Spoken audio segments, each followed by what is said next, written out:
कहानी की शुरुआत लीजा नाम की एक औरत को दिखाते हुए होती है जिसकी उम्र लगभग 50 साल के आसपास होती है। उसने अपना डिवोर्स ले रखा था जिसके चलते वो अपने घर में बिल्कुल अकेली ही रहती थी। लीजा के बच्चे उसके साथ नया साल मनाने वाले थे, जिसके लिए लीजा अपने घर को जोर शोर से सजा रही थी। और जल्दी ही लीजा की बेटी मीरा घर पर आती है और अपनी बेटी को देखकर लीजा बहुत खुश हो जाती है, क्योंकि उसकी बेटी दूसरे शहर में काम करती थी जिसके चलते वो अपनी माँ से कभी कभार ही मिल पाती थी। अब ये दोनों बातें कर ही रही थी, इसी बीच मीरा का लवर भी इसी घर में आ जाता है। अब इस लड़के का नाम मेसन होता है, जिसे देखकर लीजा ज्यादा खुश नहीं होती क्योंकि वो अपनों के साथ ही नया साल मनाना चाहती थी। तब यहाँ पर मीरा अपनी माँ को मेसन से मिलवाती है। रात होते ही सारे लोग खाना खाते हैं, जिसके बाद मीरा और मेसन दोनों साथ में अपने रूम में आ जाते हैं। अब यहाँ पर इन दोनों के बीच एक जबरदस्त रोमांटिक सीन स्टार्ट होता है, लेकिन इन दोनों का कमरा लीजा के एकदम ऊपर ही था, जिसकी साफ आवाजें लीजा तक आ रही थी। अगली सुबह मीरा अपने पिता से एक कैफे में मिलती है। बातों बातों में उसका डैड बताता है कि उसने पिछले साल दूसरी शादी कर ली थी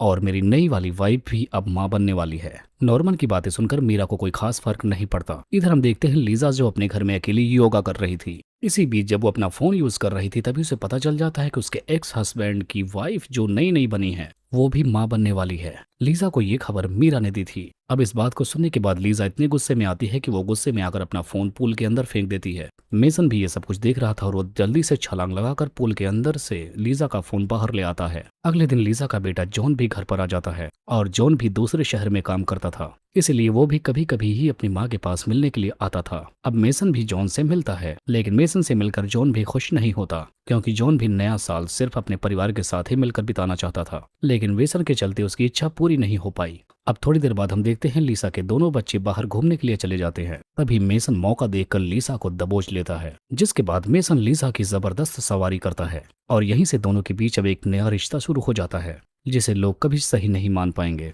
अब यहीं से मेसन और लीसा को जब भी मौका मिलता दोनों एक दूसरे के साथ पलंग तोड़ रोमांस करते। ऐसे ही एक दिन लीजा अपने दोनों बच्चों के साथ बैठकर रात का खाना खा रही थी। इस वक्त मेसन भी लीजा के पास ही बैठा था। तभी खाना खाते वक्त मेसन के दांतों में कुछ फंस जाता है। तब लीजा उससे बोलती है वो अपने दांत साफ करे, लेकिन मेसन कुछ भी नहीं करता, जिसके चलते लीजा खुद अपने हाथों से उसके दांत साफ करती है और ये चीज देखकर जॉन को अच्छा नहीं लगता। अब इसी दौरान जॉन मेसन से पूछता कि आखिर तुम अपने बारे में कुछ क्यों नहीं बताते, जिस पर मेसन अपनी कहानी स्टार्ट करता है कि वो कहाँ पर पला बड़ा, कैसे क्या किया, कहाँ से यहाँ तक पहुंचा। लेकिन तभी जॉन बोलता है कि ये साला झूठ बोल रहा है।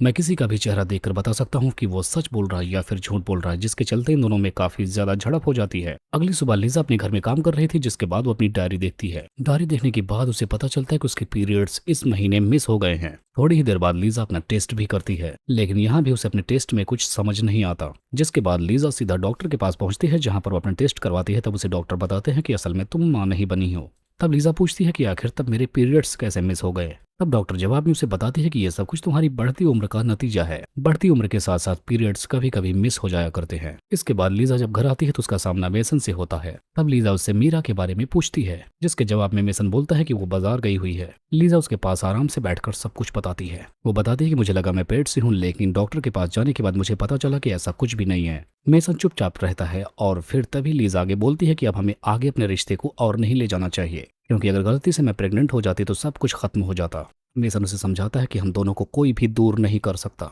उसकी बात सुनकर लीजा रोने लगती है, क्योंकि वो भी मेसन से दूर नहीं जाना चाहती। मेसन उसे शांत रखने के लिए उसे प्यार करना शुरू कर देता है। इसी बीच लीजा की नजर दरवाजे पर पड़ती है। दरवाजे पर उसकी बेटी मीरा खड़ी थी, जिसे देखकर लीजा डर जाती है। मीरा को सब कुछ पता चल गया था, जिसके चलते वो गुस्से में जाकर अपनी मॉम की गाड़ी पर उल्टा सीधा उसके बारे में लिख देती है और फिर अपनी कार में बैठकर वहां से निकल जाती है। लीजा उसे रोकने के लिए उसके पीछे पीछे भागती है, लेकिन मीरा फिर भी नहीं रुकती। इसी बीच मेसन लीजा की गाड़ी लेकर उसके पास आता है, जिसके बाद लीजा उसे जल्दी से अपनी कार से बाहर निकालती है। मेसन भी उसके साथ जाना चाहता था, लेकिन लीजा ने अब फाइनली उसके साथ सारे रिश्ते तोड़ लिए थे, इसलिए वो अकेली ही अपनी बेटी को संभालने के लिए जाती है। काफी ज्यादा ढूंढने के बाद भी लीजा को मीरा कहीं नहीं मिलती, जिसके बाद लीजा अपनी कार को ले जाकर वॉश कराने लगी ताकि उसकी बेटी के लिखे हुए शब्द कार से मिट जाएं। शाम के वक्त देखते हैं लीजा थक हार कर अपने घर पर आ जाती है और अब मेसन भी इसके घर से जा चुका था। लीजा मीरा के दोस्तों को फोन करती है ताकि कहीं से उसके बारे में कुछ भी पता चल सके। इसी बीच उसे पता चलता है कि मीरा को उसके पिता के अस्पताल में देखा गया है। यह सुनते ही फौरन लीजा अस्पताल पहुंचती है, जहां पर उसकी बेटी मीरा उसे मिलती है। मीरा के साथ उसका पिता नॉर्मन भी होता है, जिससे लीजा ने तलाक ले रखा था। लीजा मीरा को घर ले जाना चाहती थी, लेकिन उसकी तबीयत काफी ज्यादा खराब थी, इसलिए नॉर्मन उसे अस्पताल में ही रखना चाहता था। क्योंकि नॉर्मन एक डॉक्टर था, वो अपनी बेटी का इलाज करना चाहता था। अब यहाँ पर मीरा तभी लीजा से बोलती है कि तुम क्यों नहीं यहाँ पर डैड से सब कुछ बताती कि तुम्हारे और मेसन के बीच क्या चल रहा था। क्योंकि अगर तुमने सच यहाँ पर बताया तभी मैं तुम्हें माफ कर पाऊंगी। अब मीरा के काफी ज्यादा जिद करने के बाद लीसा अपने और बेसन के बारे में सब कुछ नॉर्मन को बताने लग जाती है। वो बताती है कि वो बेसन से प्यार करने लगी थी, लेकिन मैंने बहुत बड़ी गलती की है, इसीलिए मैं मेसन से सारे रिश्ते तोड़कर यहाँ पर आई हूँ। उसकी ऐसी बात सुनकर नॉर्मन वहां से चला जाता है, जिसके बाद लीजा मीरा से माफी मांगने लगती है। वो अपनी बेटी को समझाती है कि उसके अकेलेपन ने उसे बहला लिया था।